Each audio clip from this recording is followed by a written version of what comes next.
اب جو سب سے امپورٹنٹ بات ہے، جو مختلف لبرل لوگ یہ بات کر رہے ہیں کہ دنیا بھر میں خواتین جا رہی ہیں، امریکہ چلی جاتی ہیں، UK چلی جاتی ہیں، چائنا چلی جاتی ہیں، لیکن حج اور عمرے پر ہی جب یہ بات ہو رہی ہے کہ خواتین وہاں پر اکیلے جا سکتی ہیں بغیر محرم کے، تو اس کے اوپر پیٹ میں کیوں تکلیفیں اٹھ رہی ہیں، اس کے اوپر کیوں مروڑے ہو رہی ہیں؟ تو جناب والا،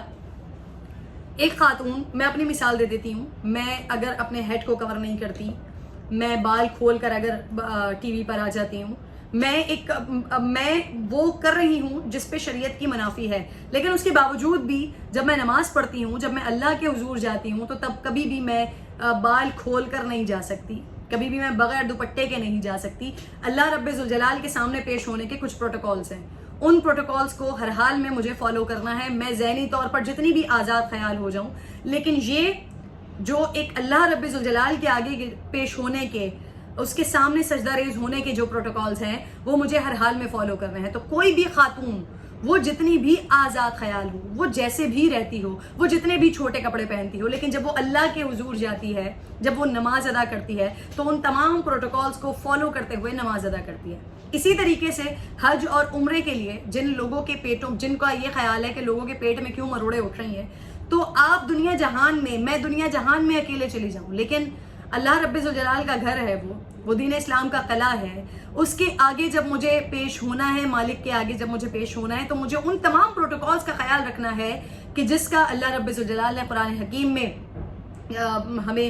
قرآن حکیم میں جس کے بارے میں فرمایا، آقا علیہ الصلوۃ والسلام کی تعلیمات سے جو سبق ہمیں ملا، علماء کرام جس چیز کو آگے اپنی بات سے مزید بڑھا رہے ہوتے ہیں، ڈیٹیل میں ہمیں بتا رہے ہوتے ہیں، تو مجھے ان تمام پروٹوکول کو فالو کرنا بہت زیادہ ضروری ہے۔ تو جن چیزوں کو شریعت نے کہا کہ یہ چیز ناجائز ہے، وہ چیز ناجائز ہو جائے گی، اس میں کوئی بھی توجیحات نہیں ہو سکتی۔ یہ ضرور ہو سکتا ہے کہ آپ عمل کر رہے ہوں، لیکن آپ اپنے عمل کو کبھی بھی یہ نہیں کہہ سکتے کہ آپ ایک جائز عمل کر رہے ہیں۔ میں اپنے عمل کو، میں اگر بغیر اسکارف کے، اگین میں یہ بات کروں گی کہ میں اگر بغیر اسکارف کے گھومتی ہوں، یا میں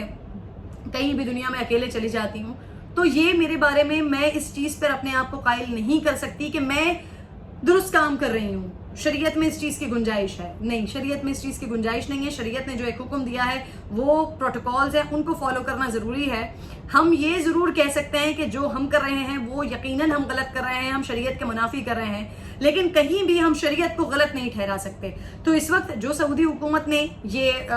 فیصلہ کیا ہے کہ خواتین کو بغیر محرم کے اجازت ہے کہ وہ حج اور عمرہ کر سکتے ہیں، تو پاکستان کے جتنے بھی مکاتب فکر کے علماء کرام ہیں، ان تمام علماء کرام سے میں نے رائے لی ہے، اور تمام علماء کرام نے کیٹیگوریکلی مجھے یہ بات بتائی ہے کہ حدیث مبارکہ میں ہے، اللہ رب ذوالجلال قرآن پاک میں بھی یہ فرما رہا ہے کہ خواتین کو، عورت اپنے گھر سے باہر، وہ obviously میں اس طرح سے اس کا ترجمہ کر کے اور اس طرح سے تو نہیں بتا سکوں گی، لیکن جو میں اپنے لفظوں میں آپ کو ڈھال کر بتا رہی ہوں کہ عورت بغیر اپنے محرم کے سفر نہیں کر سکتی۔ جن تمام لوگوں نے حج کیا ہوا ہے، ان کو حج کے پروٹوکولز پتہ ہیں کہ آپ کو وہاں پر 40 ڈیز گزارنے ہوتے ہیں، 40 دن آپ کو وہاں پر رہنا ہوتا ہے۔ تو جب آپ 40 دن رہتے ہیں وہاں پر،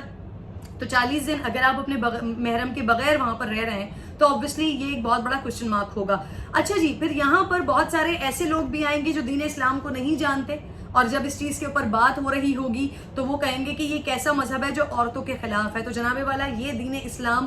وہ